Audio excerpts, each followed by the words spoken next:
Welcome to one more episode of Mindful Trip. I'm your host, Luciana Machado, a psychoanalyst all about psychedelics and altered state of mind. In our episode today, the topic is yoga as a tool for integrating psychedelic experience.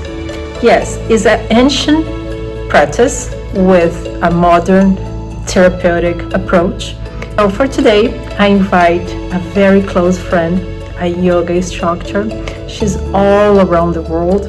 She's a great yogi. I know her since 2021. After COVID, you know what happened?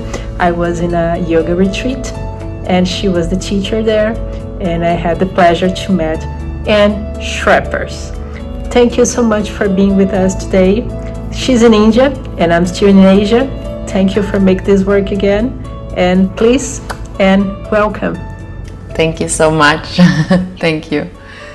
So let's start. You're right now in a yoga retreat, right?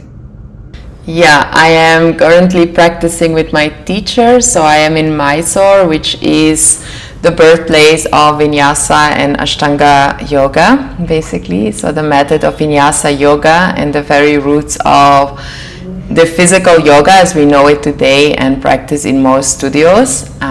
Yes, and I'm here to practice a few weeks intensively to prepare for my training starting next week. Yeah. Beautiful. So what I want to know from you is how yoga changed your life, how it started, right? The very first beginning. You didn't born a yogi, right? So how it beat you, how entered in you? That's quite a question. So welcome everybody. I've been teaching now full time for over a decade, so more than 10 years, and yoga came into my life. Well, it's good to frame. I've been dancing, so I've been classical ballet for nearly 30 years. I started with classical ballet, and a lot of my childhood and teenage years I spent moving, ballet and stretching. I always kept that practice, so when I went to college I didn't continue. There were some changes and challenges in my life, and even though I really wanted to pursue a professional dancing career, there were some obstacles for my family that they basically wouldn't allow me to. So I completely dropped it because it was kind of painful to not be able to. I really dedicated hours a day to it, so I kind of just took a break from it, and in hindsight I can understand how that also impacted my mental state, because movement, as I said, is such an important part of my life, and that moment was really a very challenging time for me. And it was at the end of my college, after a few degrees, that I decided to, I don't know, it was like an intuitive call. I decided to go to Indonesia. Actually, I did a leadership internship abroad after college, and there I got introduced to yoga. But honestly, I was always really into spirituality, the meaning of life and understanding what we are doing it. I was also always very much questioning how we are doing things, and I'm a very deep empath person with a lot of feelings, so for me managing this world was quite challenging. And entering into the world of yoga, it caught me in many ways. Obviously the physical, because I love just movement and stretching and exploring the physical body, so that was definitely a big one. But also kind of spontaneous, let us say, energetic experiences I got. When I was there, I just started to get a lot of inspiration and things I wanted to write down, literally journals full, because I was in Indonesia in a little village, and I was away from everything, from the phone, distractions, from my regular habitat. So a lot of things started to come through me, a lot of questioning, which is ultimately the premise of raising your awareness, and then the combination with starting the physical yoga practice, but also being on a spiritual path. And my cousin, she's a shaman, and she's been into shamanism for more than 20 years and working with the shamans from Brazil and Peru. so she had like given me some books. We had already some conversations about like 5 dimension and the society and conditioning and those things, but it was really that moment when I was like 22 that everything kind of came together. And for me it's something like, I don't know, it really demonstrated for me quite early onwards that it's like, it's about following that call, that something really feels good and spikes your interest. And only now, as I'm like more than 10 years further, things are really starting to make sense. But in the same time, I also feel I only scratched the surface. It's just like this starting of a process that you know you might never find a solid answer, but you know that holding on to like false ideas is also not the answer. So it's like a continuous journey of exploration and actually starting to feel your life as like new every day. And also in my practice itself, which I do every day, feeling like there's so many new layers to the relationship with yourself and with life.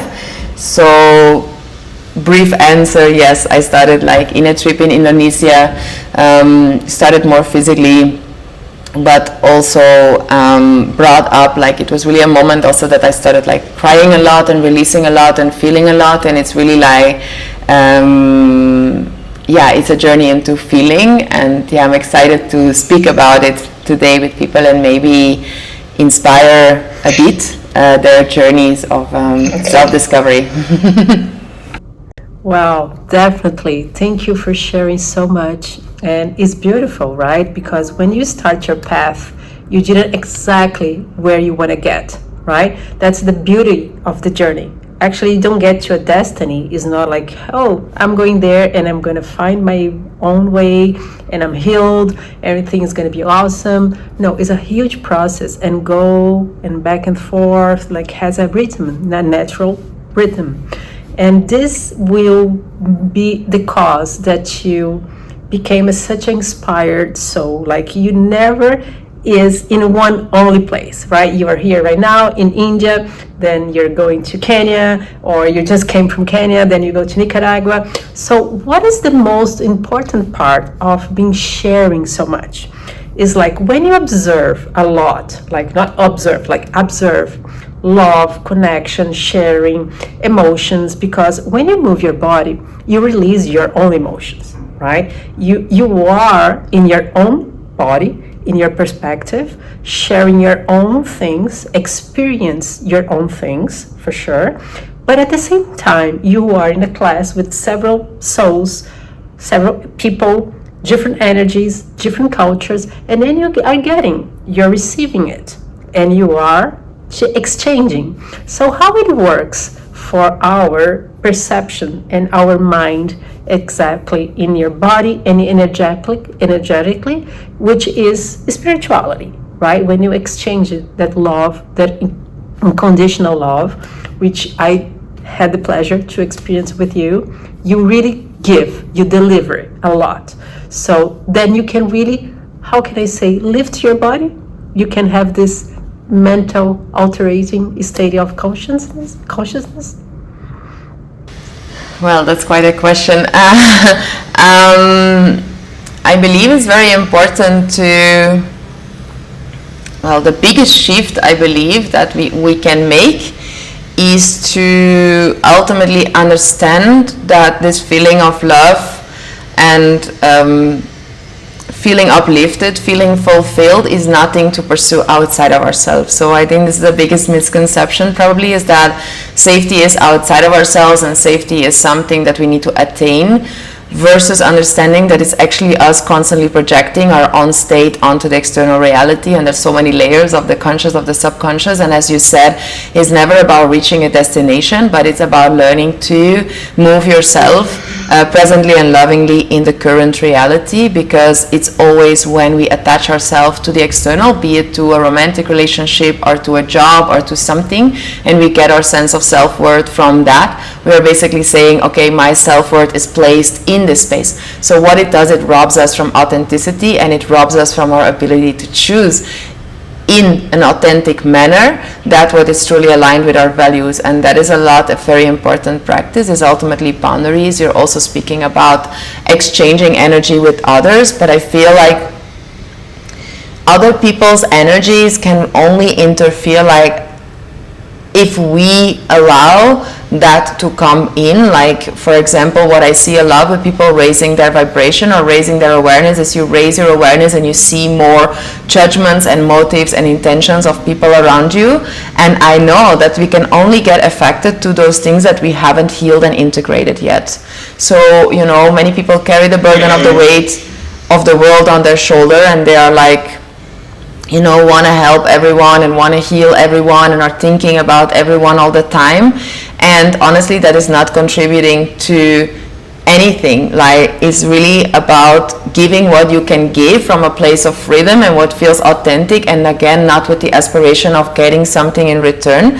So it's really about, first of all, in yourself, getting very clear on who am I, what do I stand for, and any moment of disturbance and any moment of doubt is actually an invitation to determine what is my truth and how do I want to move through this. And obviously the beauty of experience and having that ability, like for me, spending, you know, the past 10 years in spaces of vulnerability and authenticity with people all the time, because the practice really opens us.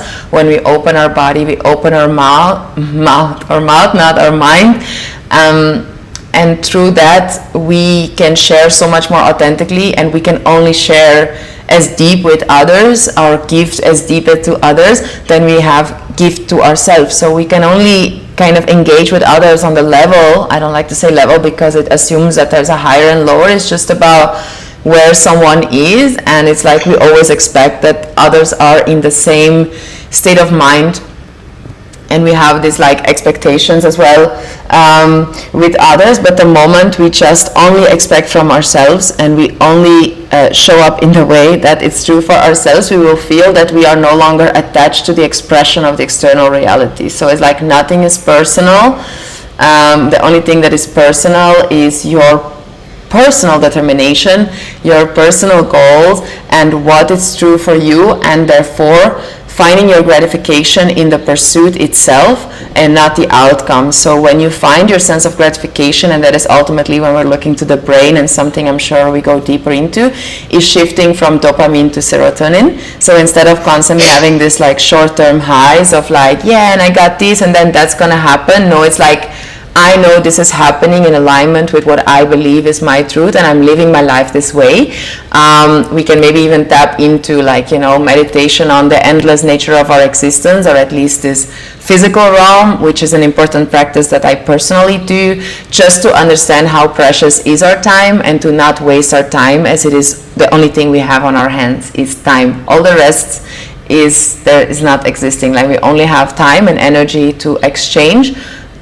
So it's really important to like value your time, value your energy, and understand that the moment you start to take full and radical responsibility over your own energy, and see that instead of saying, you know, this person is doing that and they're doing that, you're actually saying, I'm allowing this person to manipulate my energy, I'm allowing this person to, you know, take this energy.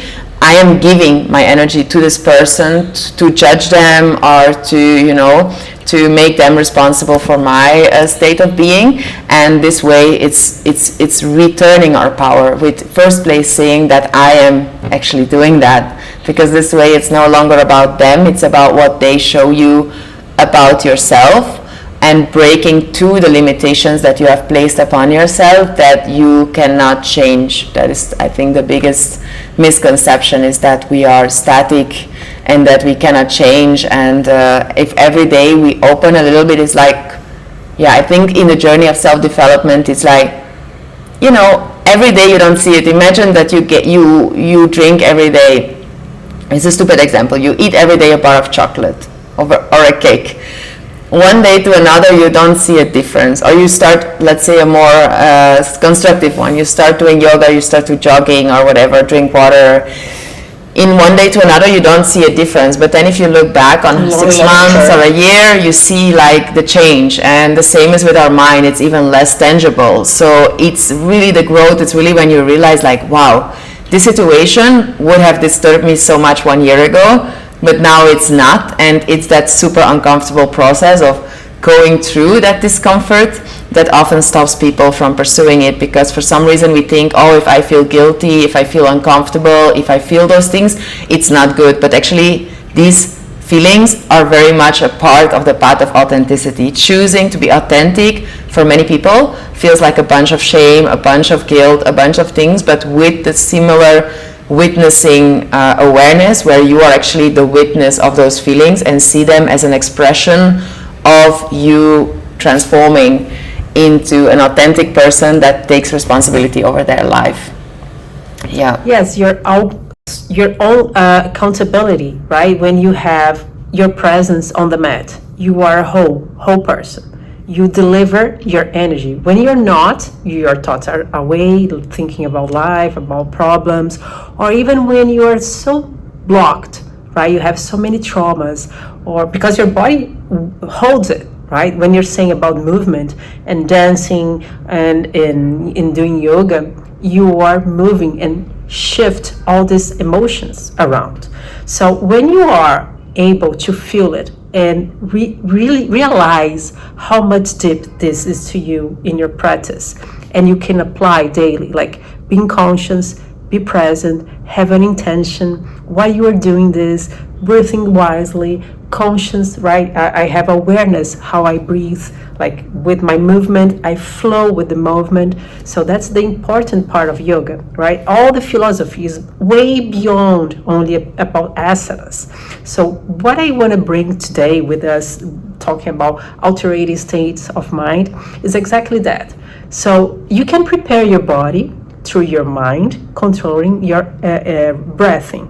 And the same happens when you want to go, for example, with your cousin, which is a shaman, or doing a psychedelic therapy with a psychotherapist. You're going to prepare yourself for something that you don't know what exactly it is.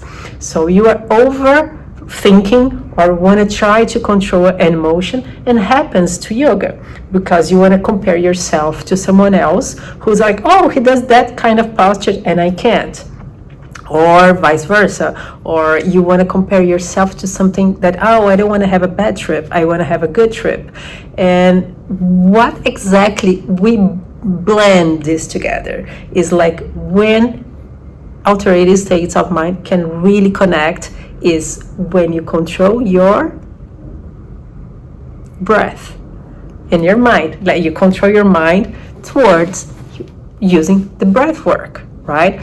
So when you are in your mat, giving yourself, delivering the best, where exactly is your part in control all the emotions that you have on yourself to not show on the mat, right? For the people who you're teaching, who are with you, who are like being in your class, don't feel your own emotions because you have it, right? So how can you control yourself? I don't, I like to say regulate maybe, like control, yeah. I feel is about being able to compartmentalize or to understand, like the teaching itself is a service, and you're able to deliver that service when you are able, the more you are able to tune into your heart awareness. The heart awareness is an awareness that is able to see the things from a bigger picture, that is our soul's purpose, that is growth and evolution. So it's really much from our ego and our mind that there is strong attachments. Now obviously this is a practice, and that's why I encourage everyone always, and myself as well, first your own practice. And you know what you are experiencing, and you try to really, this is one of the values of yoga, is cleanliness. You try to, one of the karmic, this is a lot for me. As I said, I work a lot with like the endless nature of life and what is the karma, what are the implications of my actions. And it's like the moment we are witnessing the emotion, even though the emotion can be there, we are understanding that we are not the disturbance, we are witnessing the disturbance. That is not the same as bypassing or saying it's not there. It just means that I understand that I am a witness of this, and I am very much aware that most of the things that I feel in my day-to-day life are not expressions of the present, but expressions of the past. So it's like I'm watching a movie over and over again, And life is giving me the opportunity to release those images, release those old and outdated programs by bringing to the surface what is there inside of you. What are the feelings that in the day-to-day you are perpetuating, because it is not so much about your life, it is about the way you feel about your life. So the moment we can step into the practice as a child, free from expectations, with a conscious breath, with an awareness in the body, and most of all with the humility and the curiosity that, you know, I am here to explore, and curiosity is probably the greatest teacher. It's like, because the moment that we are in humility, we are able to say, you know, I don't know. And that is the wisdom, you know, I don't know, and I am open just to explore what is there, and I am not attached to that. So I just see this persona having all those things, but this way, as I can create kind of a distance separation between the witness and what is witnessed, it also becomes again less personal. And it's like Anne's stories and Anne's fears and Anne's things, but in this moment Anne's going to be in the service. So in this moment I choose, I'm going to attend to that, because I know I tend to that. I take multiple moments a day to work on my own cleanliness and integrate, so that I don't spread my own sources of frustration, my own samskaras, my own insecurities, my own victimization, as much as I can, to not spread that to the world around me, but to witness it when it's there. And then is the subtlety of, in the first place, the first step is seeing when you are acting from that place and maybe having some remorse. You're like, oh my God, I reacted this way to this person. It was actually not okay, and I want to do it differently next time. Okay, you integrate, you motivate, you say, okay, next time we have a new opportunity, we do that. That's the first step. Then the second one is that you reduce reactivity. That's what yoga is about. It's about discipline, reducing reactivity and controlling the mind, or at least being a witness of mind and emotions. So the second one is that you see an advance and you see it come up, but you're like, okay, breathe. This is your opportunity. How do you want to show up? Like, you are no longer just reacting, you are actually stopping it in advance, and you are choosing. The third one is where I'm currently mostly working, is in the subtle layer of the intention itself. And even before it comes up, you feel it come up, and you're already like, no, we're not going there, because it's usually one thought, and it's like a ping pong, and it goes from one to another. It bounces, like this thought, and then there, and then this other thing that once happened, and all the unresolved and attachments. So you kind of want to, like a domino, it's like you take one and it's like tick, tick, tick, tick, and you kind of want to stop that one, so you can just put it back straight, and you're just like, okay, I'm catching it and I'm putting it back. So this is, and ultimately the more we practice that, then we are no longer engaging with that. So we give it less power, and we ultimately we live a more joyful life. And in yoga philosophy, it is not only about controlling or trying to no longer be afflicted with those mental projections, but most of all, the biggest medicine is actually cultivating the qualities of the heart. So it's about, same in Buddhism, it's about the qualities of the heart, and to really embrace a compassion, equanimity, loving kindness, and shared joy. So a lot of it is about joy and laughter in life, and to say, this is not so serious, and to bring a bit of that lightness into your life and awaken your inner child in a fun way, like that ability to, sometimes drop the weight off our shoulders. It's all not so serious. We can just do our best, and we can show up in our best abilities. But, don't think that you are better or worse. You're just yourself. You just step in there. You do. If you have the opportunity to hold a space or to go somewhere, just do what you can. And you basically merge your experience, your desired experience, with your current experience. You just say that you're gonna put in the values and the intentions, and then you just open for the result. Because the same with your psychedelic ceremonies. Why do you want to have a good trip? Why? because you are attached to how you're going to feel, because you value more the good feeling than the bad feeling, instead of understanding that the good feeling doesn't exist without the bad one. You don't embrace, yes, you don't embrace your shadow, right? That is exactly where overlapping psychology and Buddhism, because Carl Jung was completely a Buddhist aficionated, right? I don't know if you know, but he read all about the philosophy about Buddhism, and exactly right there, when you overlapping and you embrace your shadows, you start to know yourself better. Actually, from your weakness, you can become stronger. Exactly as in yoga, when you know exactly when your body cannot go further, your mind can go further, right?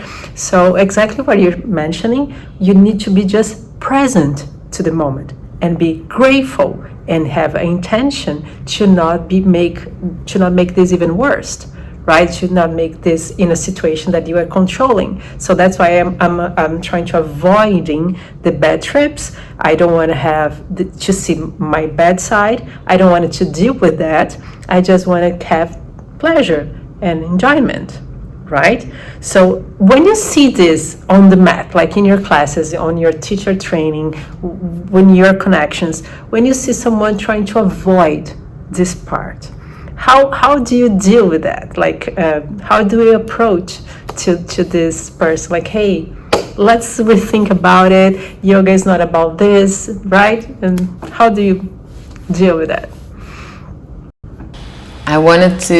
That's a very good question, and I wanted to add, one thing to the previous thing is like, imagine that you step into the world and only want to have daytime, no nighttime.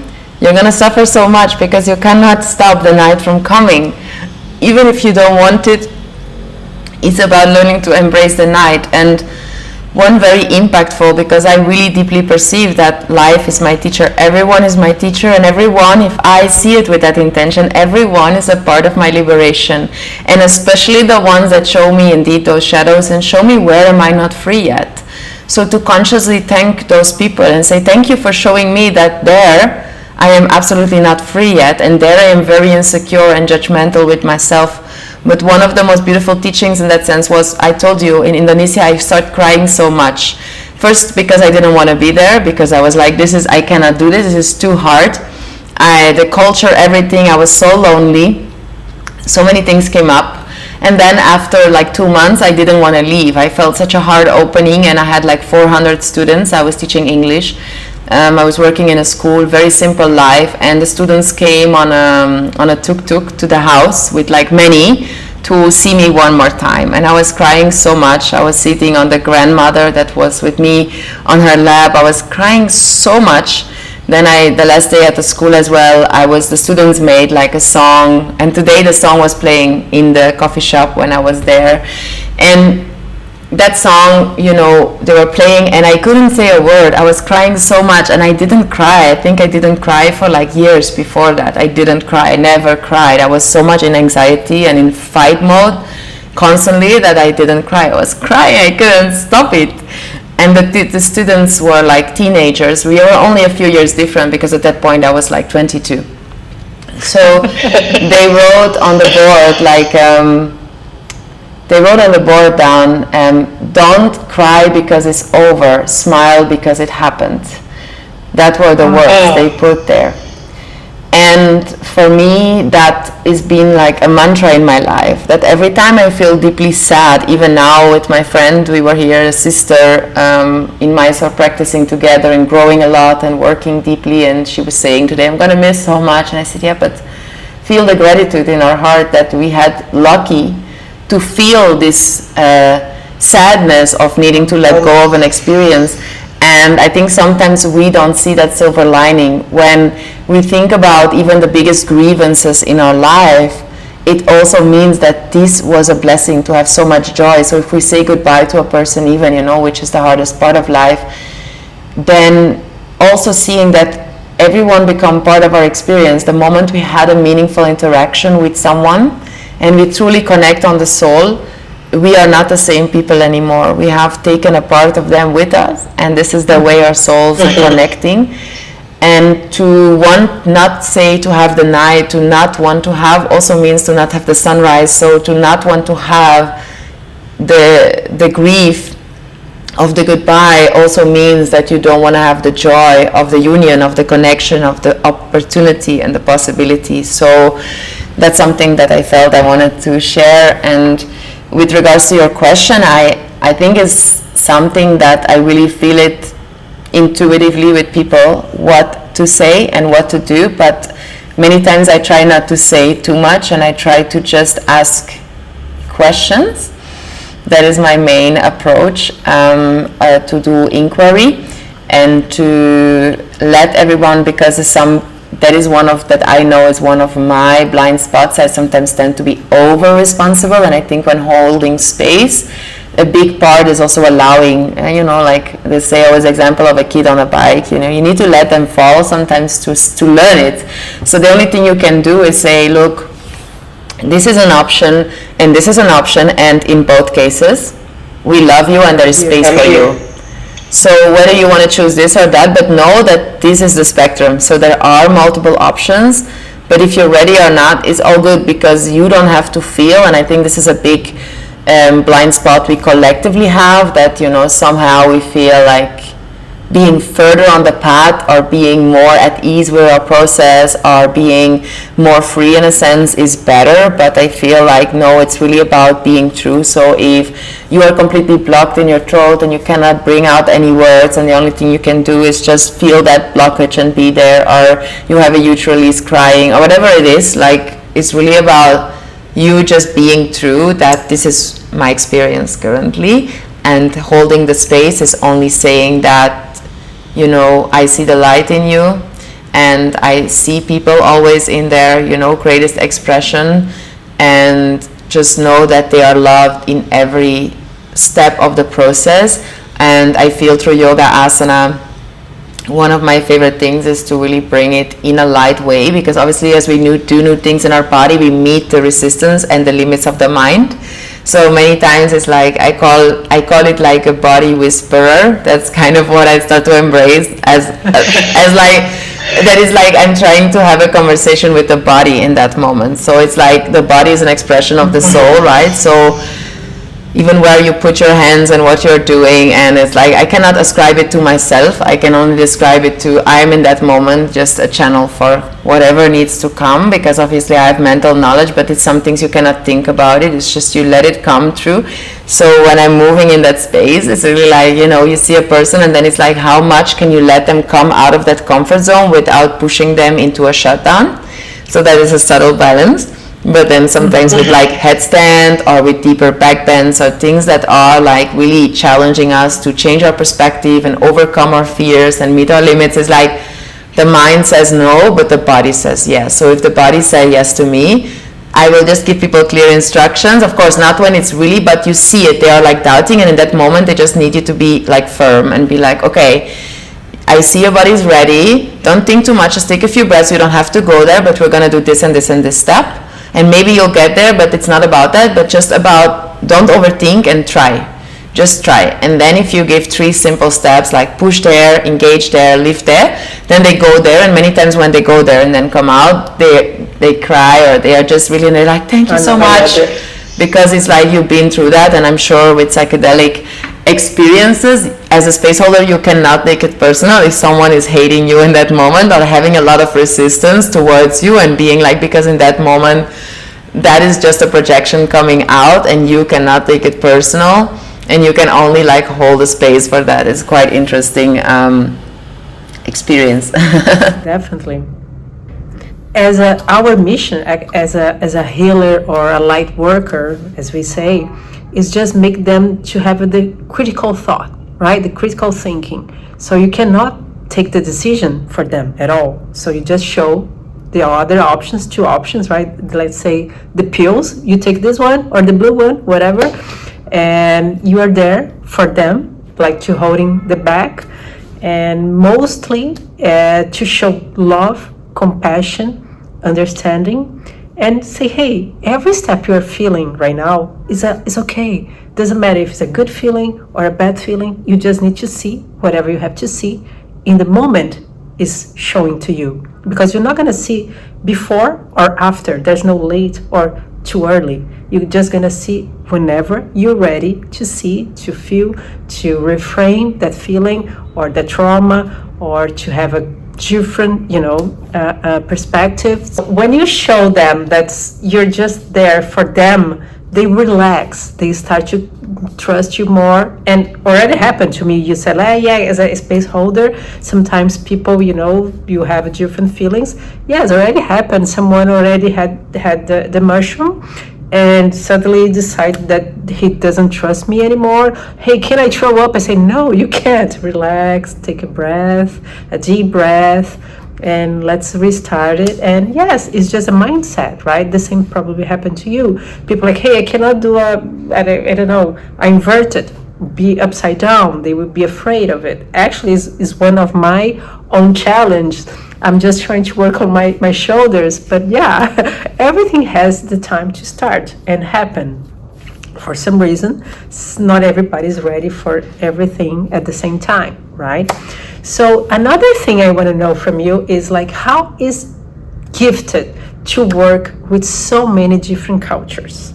How it works for you, like being in Africa, being in America, being in Europe, in Asia, Indonesia, even India, right? So many places. How all the connections, like you see, we are all the same, right? We are all one. So how this connection works for expanding even more your soul, your mind, and your heart? Beautiful question. I feel very blessed, and one of my key values is like inclusivity and accessibility. Like the practice obviously has its roots in India, but obviously through our life experience, we gain other insights. So it's, first of all, it's on the mat, it's off the mat, and it's really about trying to translate those tools or translate those teachings to whoever you are crossing the paths with. There should be no separation. Like you are just being you, whether that's in a setting of a yoga mat or not. It's about just embodying those values. But so I'm very happy because in the projects I always work in community projects and really try to work with the local community, because I believe that the work is not fulfilled when it's only for people that have the means to travel. And if I have the invitation as well to come to a country, I really want to honor the land, the people of the land, their culture and their traditions, and learn from them, and use this opportunity to open my own mind to new dimensions, because it's very easy, especially the Western mind, it's very judgmental. And what I feel is a lot, and the last days had beautiful conversations with my teacher as well about it, this notion of distrust that is very present in our society, obviously through our upbringing, and the lack of because the intentions are not clear. I feel growing up a lot, like in different cultures, it is like that there is way more trust in the family system. Like it's like I feel like being able to translate it to people from different cultures and also see those differences and start to see and also really question our own background, because I think one thing to be really cautious about is it's one thing that I really acknowledge is the level of privilege that I have and the abundance that I have personally to be able to travel to so many countries. I don't take it for granted, and I have a very clear intention with that I will only do it as long as I feel that I'm also guided and supported in doing this work. I do not take it for granted. It's not because I have the economic means to do it that I have the permission to do it. It's really about feeling in those cultures, feeling the invitation, feeling the flow, and allowing when I go somewhere to give something back. Like the training in Sri Lanka next week, we are working with a women's shelter, and we are having a local student as well that's going to join the training, and we try to set up programs to also support the women in the shelter. And this is the way that I just believe is sharing knowledge, is sharing power, and that should really be extended beyond the boundaries of whatever is the more professional assignment I have, be it working in a hotel or working in in a more tourist setting, which often is the case for yoga teachers. It's really also about seeing in the communities what is needed there, what may I offer there, but then obviously also acknowledging the exchange of what comes back to me and understand that I actually receive way more than I give, in the sense of to be able to do that and then obviously transmit it as well, and see indeed what divides us, what unites us, what is bringing us together, instead of focusing on what separates us, what unites us, what is, and that is ultimately always the thing about learning that comes from an intrinsic awareness and an intrinsic motivation or willingness, is that a person feels for themselves that this has benefits for me and I want to pursue those benefits, this is what I want, and it's not a fear-driven thing or a pleasing thing of like, oh yeah, I should be doing that, or if I don't do this then that happens. So it's really this like inner calling, this inner motivation, and to ignite that in others by understanding what is important for them, and to not necessarily project that what's important for you is also important for them. So it's really about tuning in a lot to that, and then trying to deliver the teachings in a way that there is a clear transmission, because when we are speaking about communication, we are speaking about the sender, obviously the quality of your own teachings and whatever you deliver, but we also looking to the receiver, their own framework, their own attachments, cultural sensitivities, things that are important. And then there's also the line of transmission, as in the frequency, you can call it, or just any disturbances on that. So it's really about connecting intentions, and then within our best capacity transmitting, but also receiving feedback and trying to really understand how the things are landing. And in order to do that, we need to to really grow, to really evolve, to really be curious, to really be a channel or a vessel for growth. True. We need to really willing to question ourselves, willing to admit that we don't know, and be very humble in this process. So also in the process of traveling and exploring, which is super exciting and super beautiful, to simultaneously also not be attached to that, so that I can always act from integrity and authenticity. And if one moment I feel it's no longer flowing, to not rely in my happiness or satisfaction on that, but to really just grasp the opportunity as it comes, but understanding that travel is also, it is just a state of mind, as in it's not different in all those cultures that I visit. You always draw in a certain amount kind of people and certain kinds of interactions if you are in that energy, let us say. So in all these cultures, right, you mentioned Western, you mentioned kind of other mindset, right? So which one you already noticed that there is more open heart, they give way more than they should, or they are aware of it, right? For example, when they are more humble, or when they have more education, I don't know, how do you perceive that because we have like kind of a feeling how things will go when people have more like a touristic vibe, or they come like just for the certificate, or they want to come for definitely a spiritual retreat. They became different people when they won, like you in Bali, you're crying, I don't want to be here, and the day 20th, and they say, no, I don't want to leave, this is the best thing I did to myself. Happened to me in recently yoga training I had. Same thing. I called my husband and said, I don't want to do this anymore. It's so hard. Why did I put myself to, in the last day I was crying, oh, I want to come back, oh, next week I'll be here again. So you know, right, when you really made a difference in someone's life, and how culture-wise you notice the difference, how it works. It's kind of a difficult question, I guess. I think what you are pointing at about that, knowing that it's not because it's, I think doing hard things or doing things that challenge you, meeting resistance, is the highest form of self-love, I believe personally.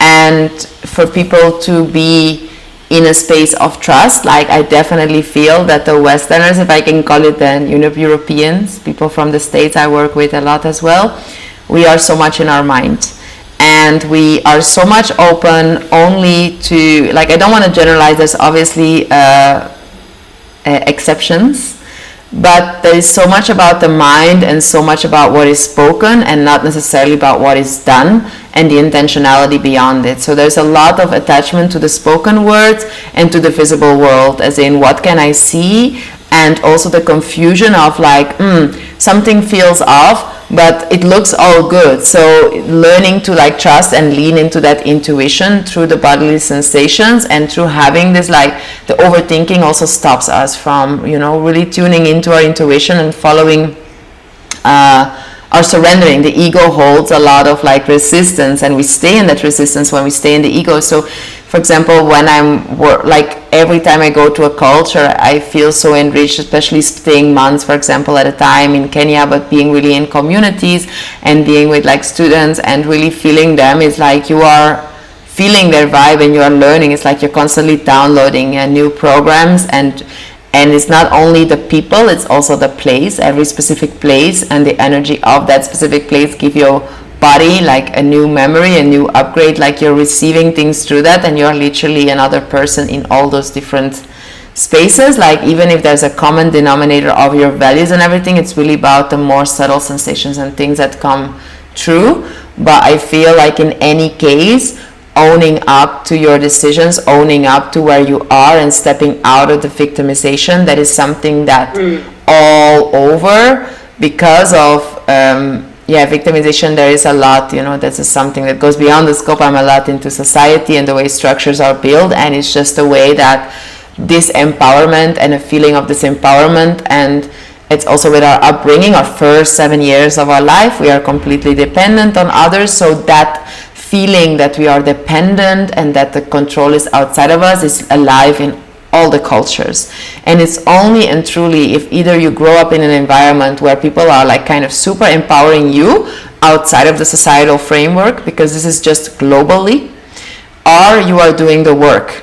Otherwise you will just stick into it, and that is all over the place, like reminding people of their power and their capacity to choose, and to actually indeed see resistance and meeting resistance as the most valuable skill there is to liberate yourself, because there is no path to liberation without meeting resistance. No way.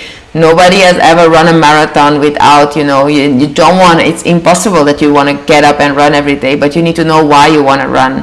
You need to be aware why you want to do it, how you want to do it, and then you motivate yourself through that you want to show up, and that consistency build trust in yourself. That trust in yourself translates into self-honoring, self-love, you can call it, and wanting to align what you think, what you do, what you act, what you feel, what you express comes in alignment. So the notion of distrust in yourself disappears, and the more you trust yourself, the more you can truly trust others. The more you know yourself, the more you can open the space to true connection with others, because otherwise there's constantly this disruption through our own projections and our own fears and our own expectations. So one thing that I can say is just step into life indeed with curiosity, drop the expectations, and when there is a sense of trust and connection between whoever and whatever it is, the transmission is going to be so much clearer. There is only as much the person,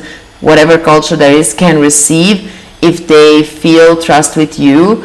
If there is a mutual sense of trust and openness, the transmission can come through. If that is not there, no matter what the quality of your teachings is, no matter what your intentions is, it will not come through. It will not go there. So I'm not sure if it's really an answer to your question. No, you did, because the resistance, you only break resistance with love, compassion, understanding. Where does resistance come from, right? Is the mind blocking, is like a cultural wise, maybe in some communities you have some blockage about culture.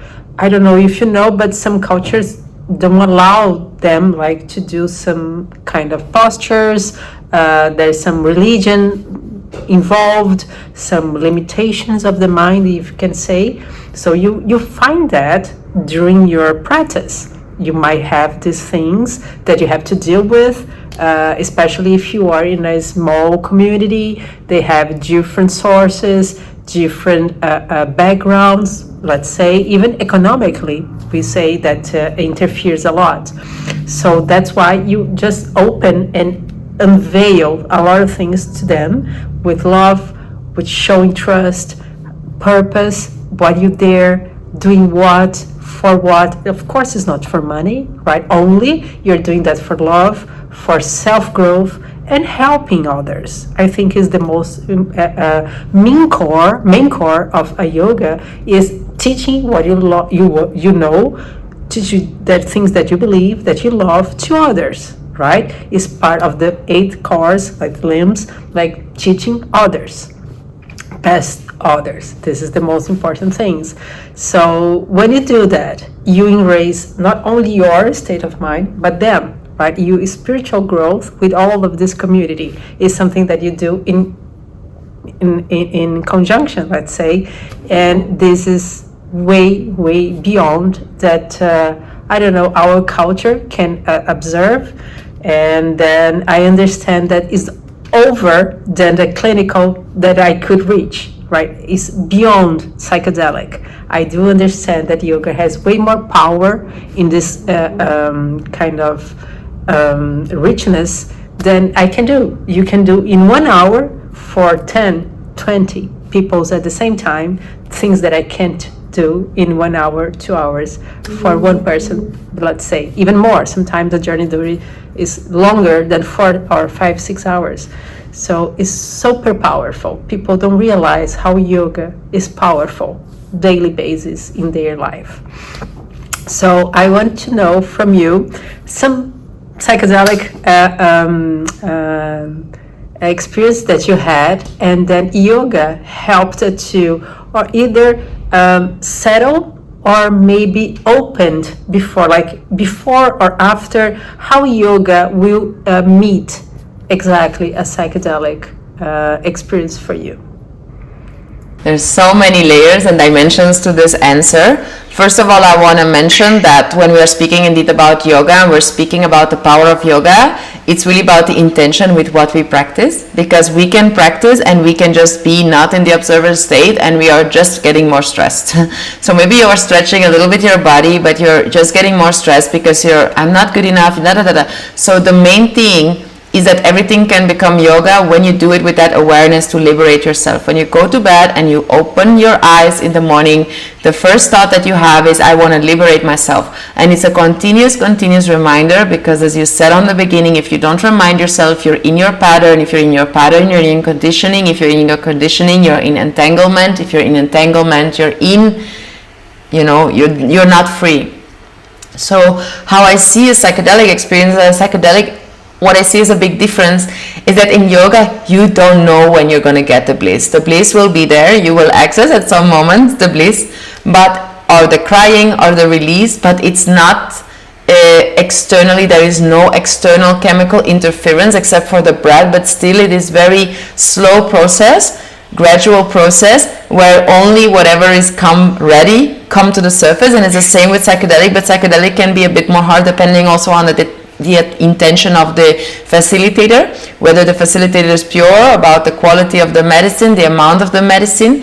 So I would say that where have a guaranteed experience with the psychedelics, because you're kind of interfering and you're adding this, like, it's not chemical, but it is chemical as in the process in your brain. It is a plant, but it creates a process, right? Neurobiological process. The yoga also has benefits, but it's more soft and you don't know what you're going to get when.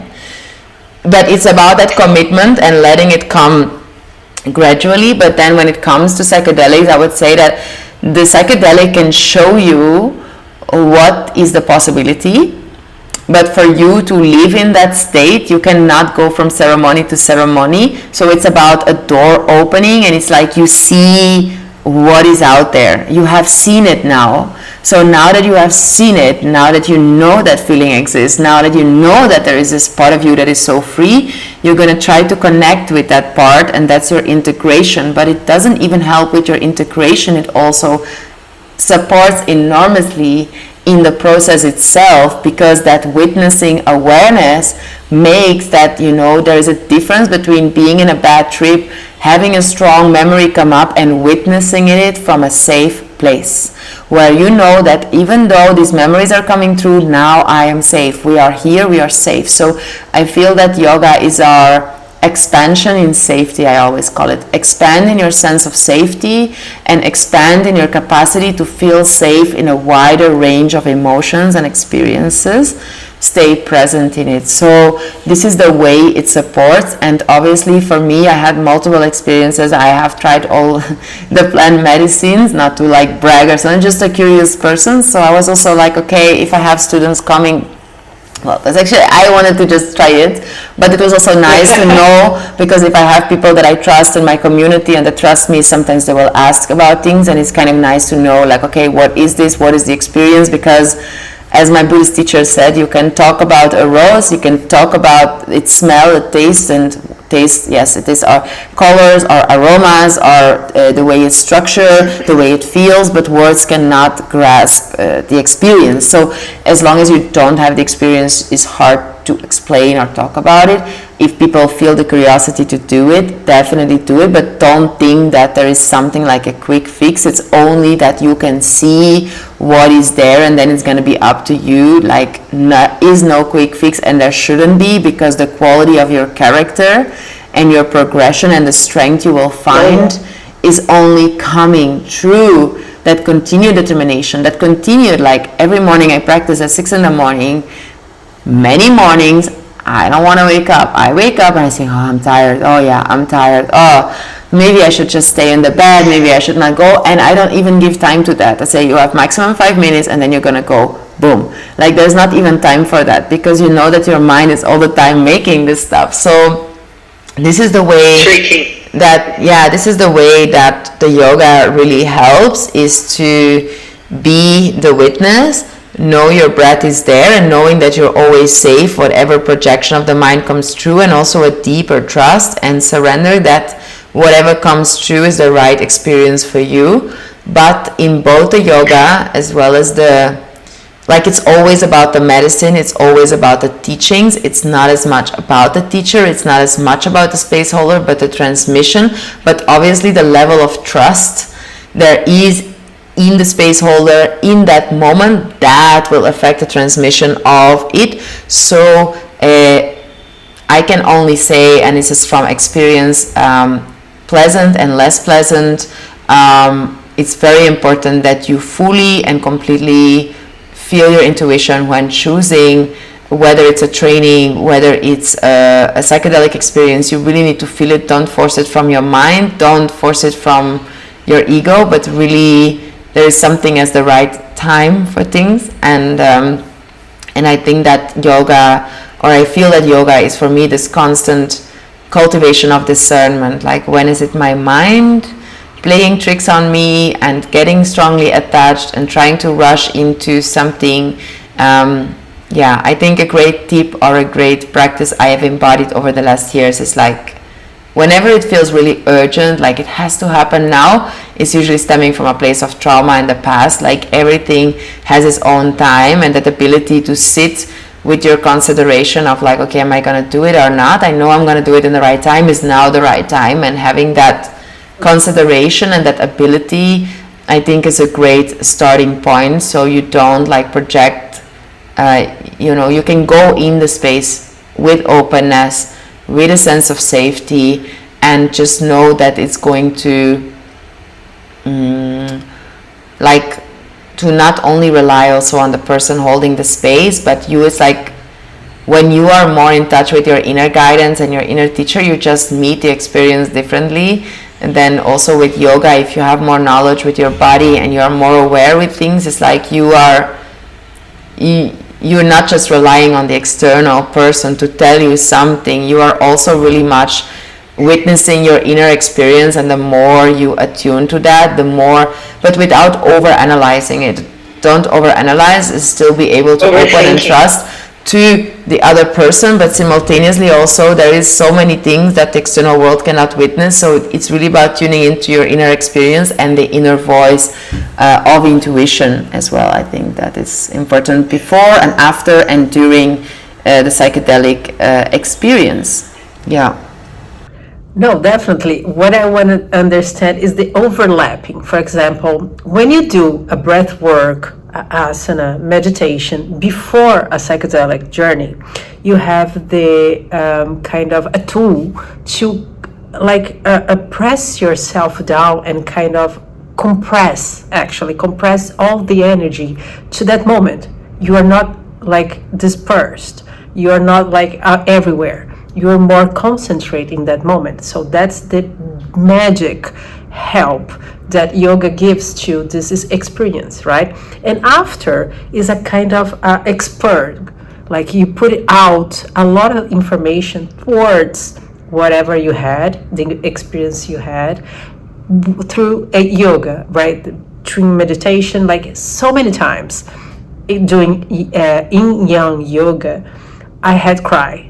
Open my hips through my traumas because of my other experience, that sometimes the psychedelic go there, unlock, open, but then you are not exactly aware at where this come from. So the yoga goes there and unveil or just filter for you in a different way, so you can have a better experience and even more a deep, profound healing from this experience. What I'm going to bring to you is like yoga is the little cherry on top after a beautiful or hard or difficult experience, because yoga brings things that you are not aware. Like you said, yoga brings you to a place that you don't know exactly where you're going. Even a psychedelic, any medicine, can be just even a simple cannabis. When you smoke cannabis and you have the experience to have yoga and meditation, you don't know exactly where you're going.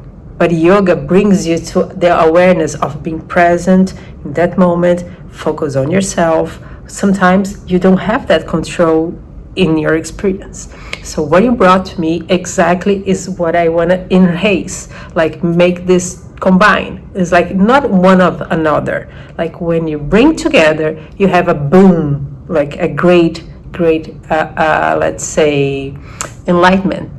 Get you at another place, like the nirvana. You want to so much to get into it like samadhi, right?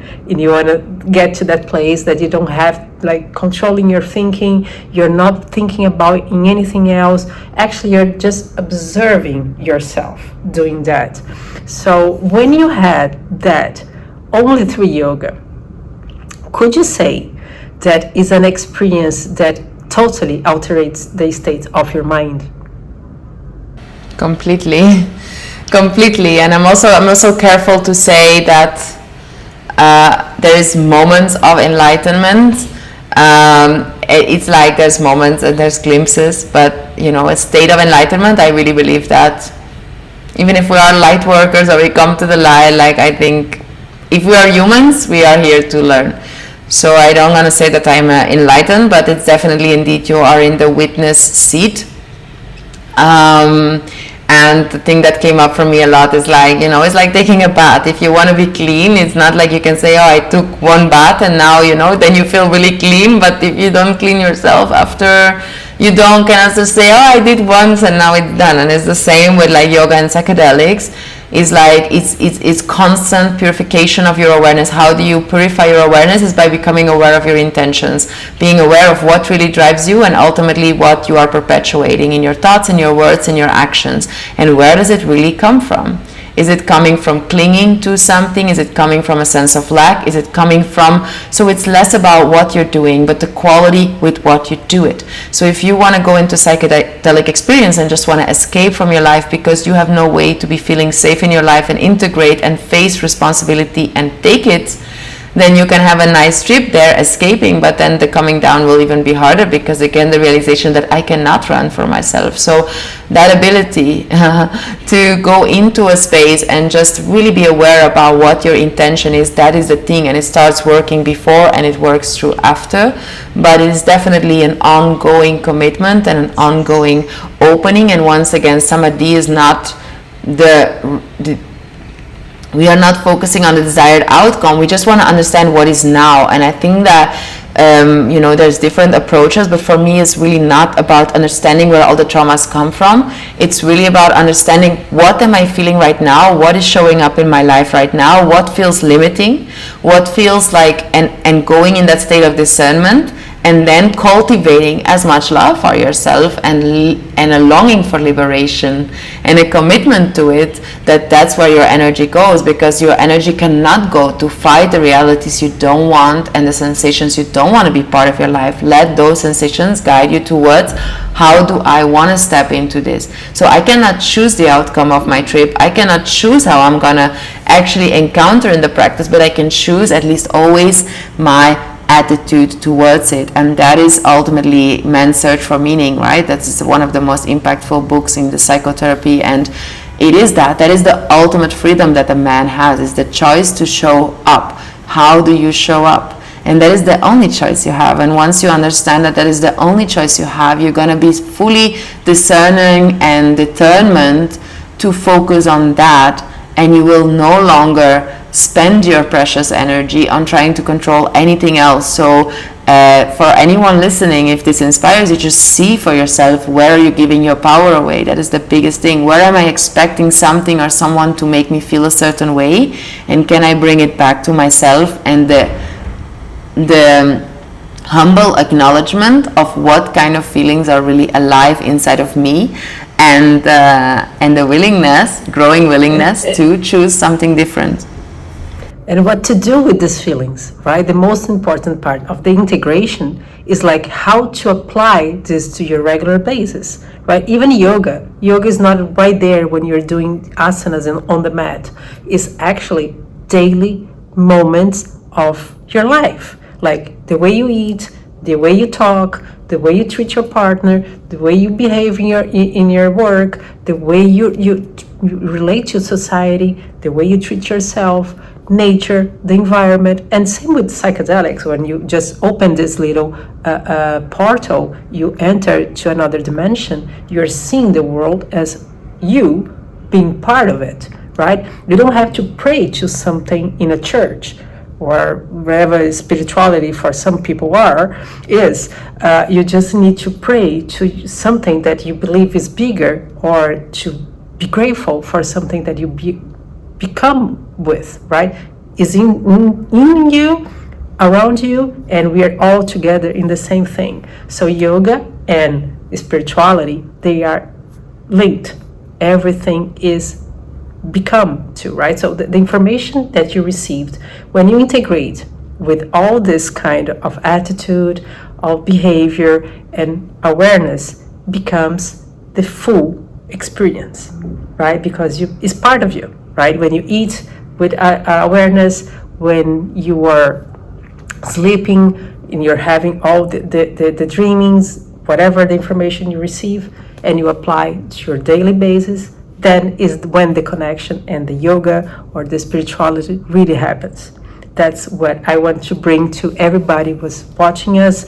It's not like raising the flag to, hey, let's do psychedelics and everything is going to be okay, is not the answer, right? As a psychedelic therapist, I always put in bold letters like, hey, psychedelic is a great tool, but is not the only one.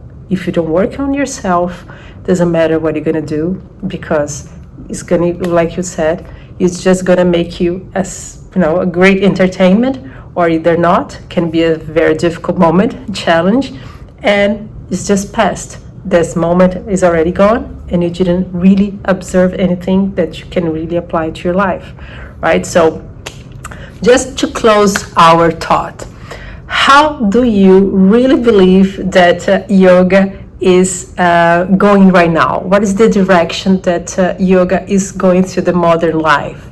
because you have seen more than I do. There's yoga in the surfboard, in the swimming pool. There's people doing aerial yoga, acro yoga, and it's more about the practice and less philosophy. So how do you see the little path of yoga?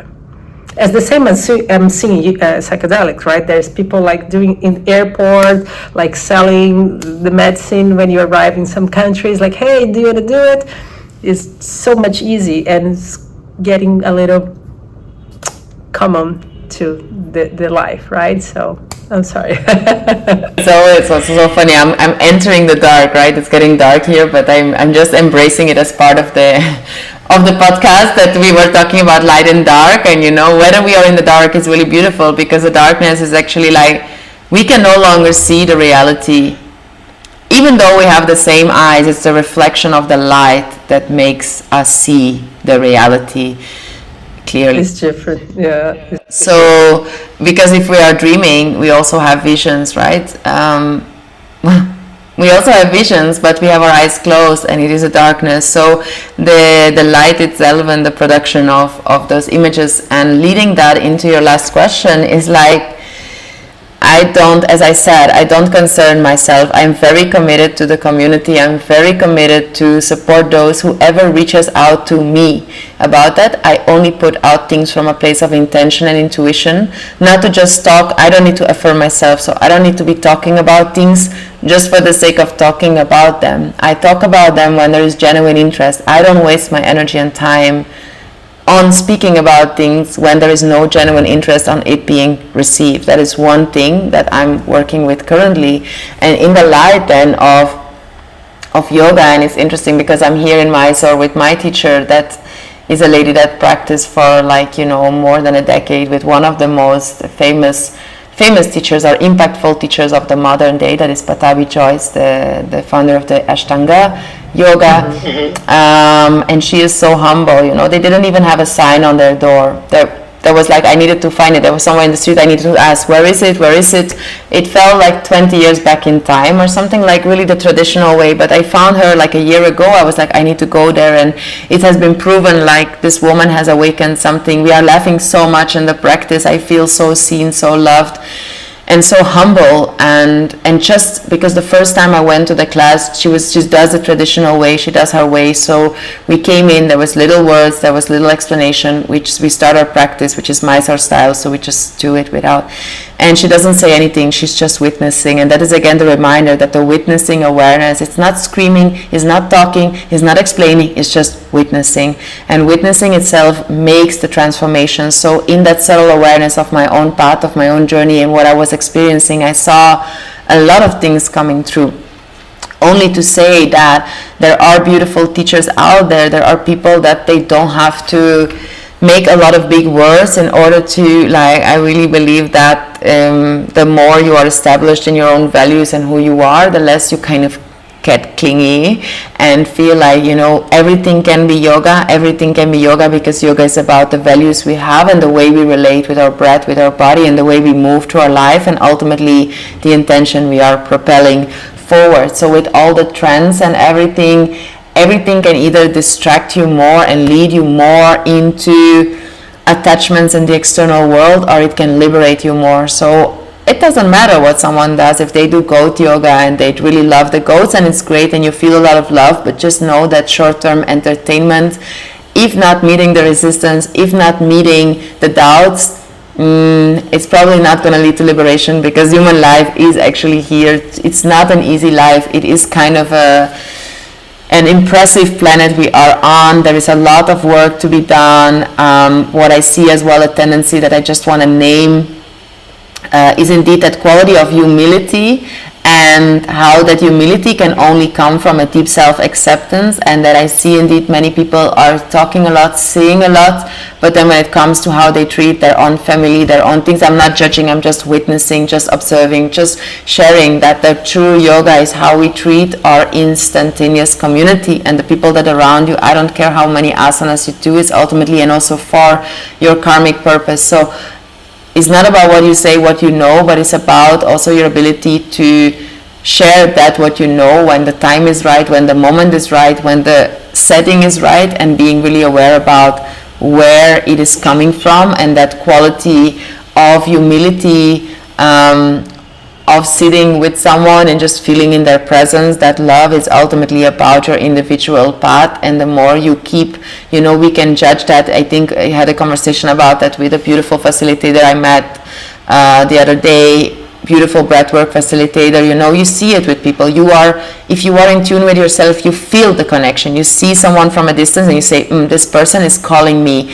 You are connecting, you are talking, and then it seems that there's valuable information and you are in that current frequency with each other, let us say. Vibration. And we were talking about that, and they say, there's so many people that are doing certain things, and they can even be harmful, because obviously if we go into a state, if we surrender to a teacher that doesn't have genuine intentions, if we are looking for answers to the person that doesn't maybe have the right intentions when it comes to, there's so many things that happen, like abuse, mentally, physically, manipulation. People tend to also, this is very important, we tend to, when we're not healed, to attract those situations, those people, those things that are actually showing our wounds, and it feels very familiar to be in a similar space, and it's a deeper heart awareness to really go into the right space and not the one that feels comfortable.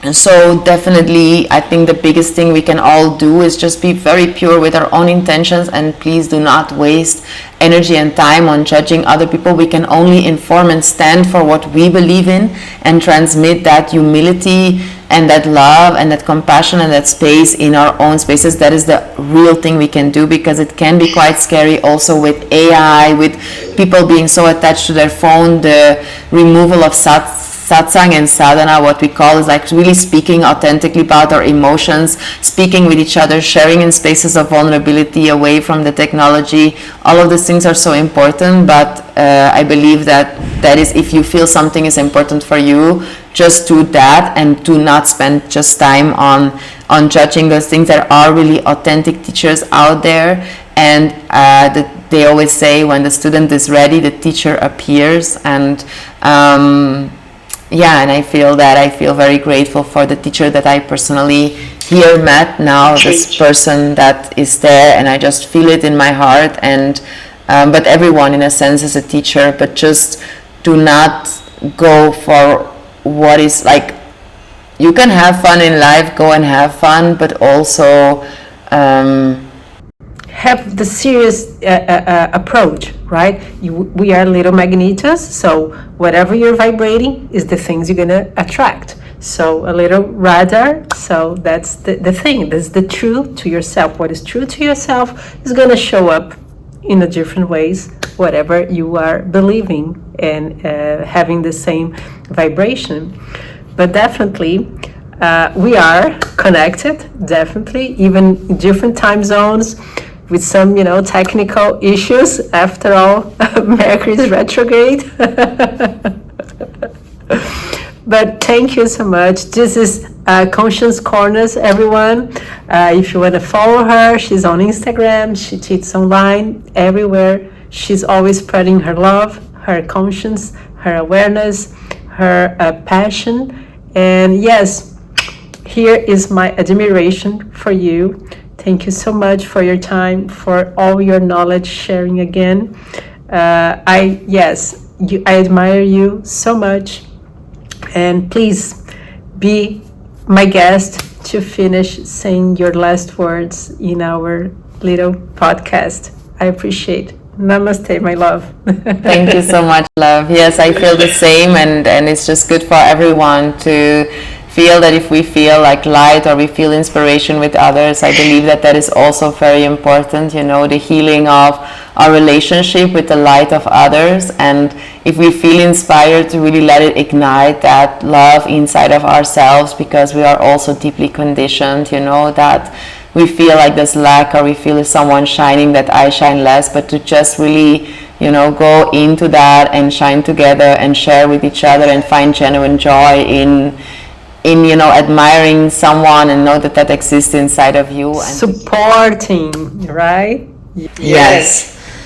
I think supporting each other is the most important thing, that we are in community, right? Not like in competitive. We should be supporting each other. There is a space for everyone. And yes, together we are stronger, right? Exactly, yes. And please reach out if you have any questions. And thank you so much for doing the work. And I'll be looking forward. Absolutely. Absolutely. That's my pleasure. Just started, and thank you so much. And thank you. Namaste, my dear love.